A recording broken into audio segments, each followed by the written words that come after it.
अस्सलाम वालेकुम नाज़रीन, मैं हूं कुर्बान बलोच। क़याम में पाकिस्तान के हवाले से डायमंड जुबली तकरीबात मनाई जा रही हैं। कल यौम आज़ादी है।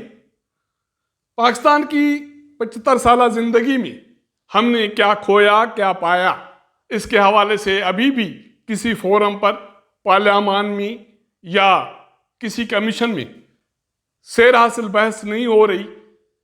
तो क्यों नहीं हो रही?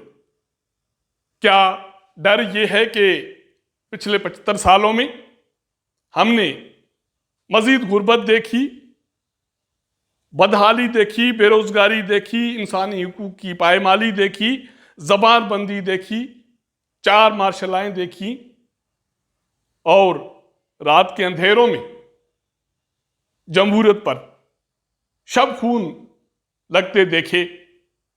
अगर ये सारी तारीख है तो फिर हमने पाया क्या? आज मेरा मौजू इसी के हवाले से है। खुशी का दिन है, कल यौम आज़ादी का दिन मनाया जा रहा है और इसी हवाले से डायमंड जुबली तकरीबात हो रही हैं। पिछले 3 रोज से पार्लियामेंट हाउस में मुख्तलिफ तकरीबात हो रही हैं और इसी तरह सूबाई हुकूमतों में और सूबाई असेंबलियों में ये तकरीबात हो रही हैं। इसके साथ साथ बाकी जो इदारे हैं वो भी तकरीबात मना रही हैं। पाकिस्तान की 75 साल जो जिंदगी रही है, होना तो ये चाहिए था कि हमें दुनिया में और अपने पड़ोसी ममालिक के मुकाबले में अपना जायजा लेने की जरूरत थी कि इन 75 सालों में हमने क्या पाया। 75 सालों की जिंदगी में 4 मार्शलाएं रही और पाकिस्तान के क़याम के बाद मुश्किल से पार्लियामान ने या कौमी असेंबली ने मुद्दत पूरी की होगी, लेकिन मेरे ख्याल में तारीख गवाह है कि किसी जमहूरी हुकूमत ने या वजीर आज़म ने शायद ही मुद्दत पूरी की हो।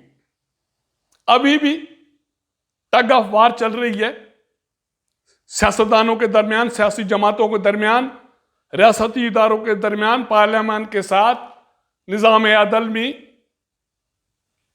और जिनके लिए ये पाकिस्तान बनाया गया, खल्क़े खुदा, वो अभी भी मुश्किल में है, गुर्बत का शिकार है, बेरोजगार है, इंसानी हुकूक की पायमाली हो रही है, जबानबंदी है।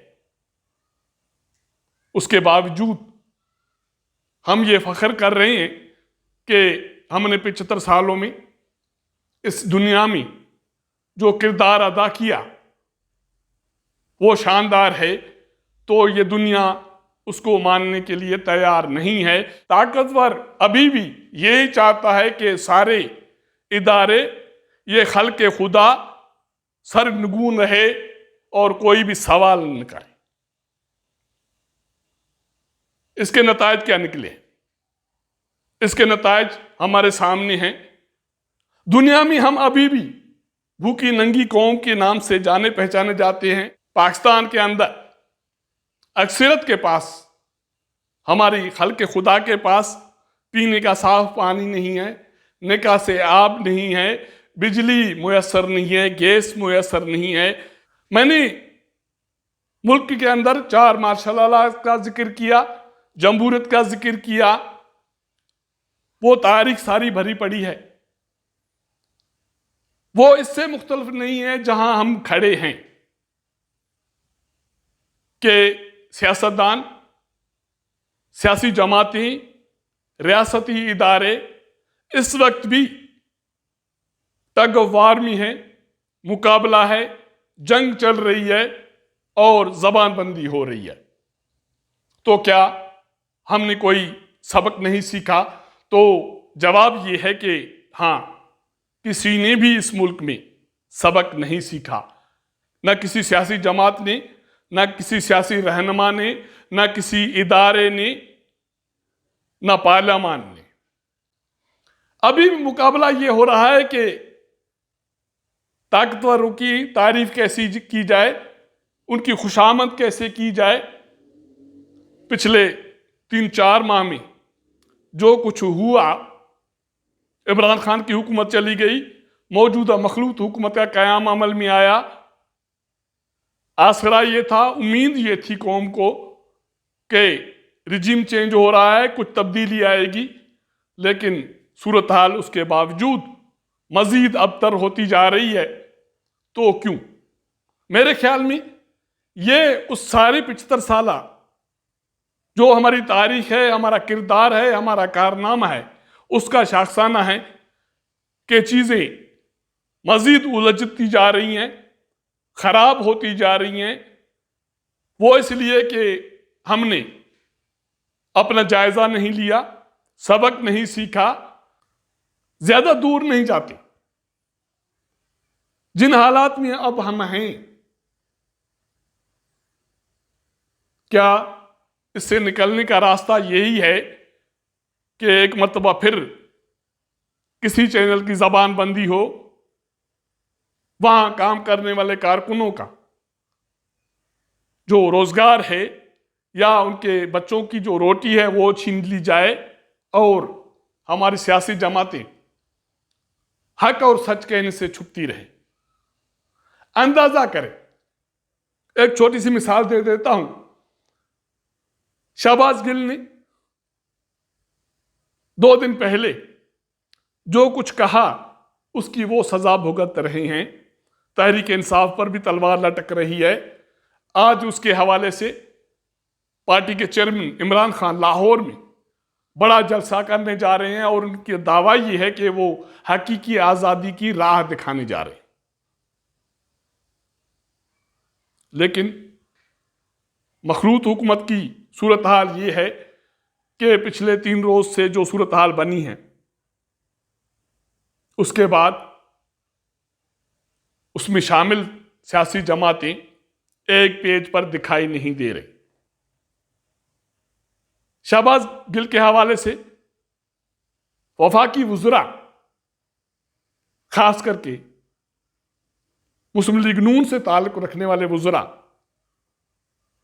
पिछले 3 रोज से मुसलसल प्रेस कॉन्फ्रेंस कर रही हैं, लेकिन सवाल ये उठ रहा है कि उनके साथ बाकी जो इत्तेहादी जमातें हैं उनके रहनुमा नजर क्यों नहीं आ रहे? पाकिस्तान पीपल्स पार्टी के कमर जमान कायरा उनके साथ नहीं है, शाजिया मरी उनके साथ नहीं है, एमक्यूएम के नुमाइंदे, जेयूआई के नुमाइंदे उनके साथ नहीं है। क्यों? तो क्या ये इत्तेहाद भी खलफशार का शिकार है, उलझन का शिकार है, अदम ताउन का शिकार है? अगर ऐसा होता है तो फिर क्या ये समझा जाए कि खल्क़े खुदा एक मर्तबा फिर किसी मुश्किल में जा रही है? उनका जो आसरा बंधा था कि उन्हें रिलीफ मिलेगा, कोई बेहतरी मुयसर होगी, इंसाफ की फराहमी होगी, रोजगार मिलेगा, महंगाई कम होगी, तो वो इससे आसरा छोड़कर फिर मायूस हो जाए। पाकिस्तान की सूरत हाल अब इस डगर पर पहुंची है कि सच बोलना जुर्म ठहर गया है। अगर पिछले दौरे हुकूमत में जियो की जबान बंदी हुई, किसी और इदारे की जबान बंदी हुई, तो उस पर भी तकसीम नजर आया। अब अगर किसी चैनल की जबान बंदी हुई है तो उस पे भी सियासी जमातों में, क़यादत में तकसीम नजर आ रही है। कल से एयरवाई की जबान बंदी हुई है। एक बड़ी सियासी जमात है पाकिस्तान पीपल्स पार्टी, जमहूरियत के हवाले से उनकी कुर्बानियां हैं, एक बड़ी तारीख है, शहादतें हैं। अब सूरत हाल ये बनी है कि एक चैनल की जबान बंदी हुई है। सिर्फ 3 रहनुमा के बयानात उसकी मुखालफत में सामने आए हैं। उसमें सेनेटर मुस्तफा नवाज खोखर है, नदीम अफजल चन्न है और सेनेटर मियां रजा रब्बानी है। लाखों करोड़ों लोगों की नुमाइंदा सियासी जमात है और लाखों उनके कारकुन और रहनुमा होंगे। उसमें सिर्फ 3 लोगों का बयान आना क्या साबित करता है कि हमारे मुआशरे में सच कहने की और सच सुनने की कितनी तौफीक बची है। जो मुआशरा सच सुनने के लिए, सच कहने के लिए तैयार न हो, तो क्या ऐसा मुआशरा दुनिया में किसी भी कौम का, पड़ोसी ममालिक का, पड़ोसी कौमों के साथ किसी भी मैदान में मुकाबला कहाँ तक कर सकता है। अगर नहीं तो वक्त आ गया है कि हम अपना जायजा लें। जो भी 75 साल तारीख हमारी रही है उसको असेस करें और सच्चाई कमीशन का क़याम अमल में लाएं, ताकि हमें पता चल सके, हमारी आने वाली नस्लों को पता चल सके कि हमने क्या खोया, क्या पाया। अब तक इतना। अगर हमारा ये व्लॉग आपको पसंद आए तो अपने दोस्तों के साथ ज़रूर शेयर कीजिएगा, अपना फीडबैक दीजिएगा।